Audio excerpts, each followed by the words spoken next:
আজকে যার বিয়ে খেতে যাচ্ছি সেও আমার সাথেই স্কুলে পড়তো, আমার ব্যাচমেট বলতে পারো, মানে ফ্রেন্ডস কাম রিলেটিভস, কারণ আমাদের রিলেটিভসের মধ্যে। হ্যাঁ, রাস্তায় এত ভিড় কারণ আজকে শ্রাবণ মাসের শেষ রবিবার, সবাই বাবার মাথায় জল ঢালতে যাচ্ছে। আর আমরা টোটো করে যাচ্ছি বিয়ে খেতে, এটা একটু ভেতরের দিকে, একটু গ্রাম সাইডে। কিন্তু এটুকু বুঝতে পারলাম এই কদিনের বৃষ্টিতে কিছুই গরম কমেনি, এত গরম লাগছিল, ঘেমে স্নান করে যাচ্ছে।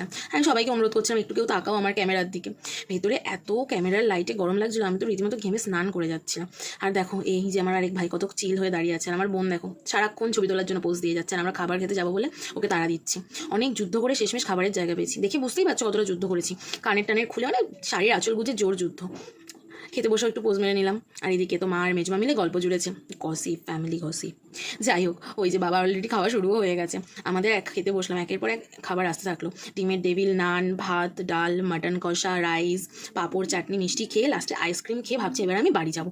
টোটোটাকে খুঁজে পাচ্ছিলাম না, তাই দাঁড়িয়ে ওয়েট করছিলাম বাবা এসে কখন বলবে। আসার পথেও একটু রাস্তায় দাঁড়িয়ে জল ঢালা দেখে বাড়ি চলে এলাম। বাই।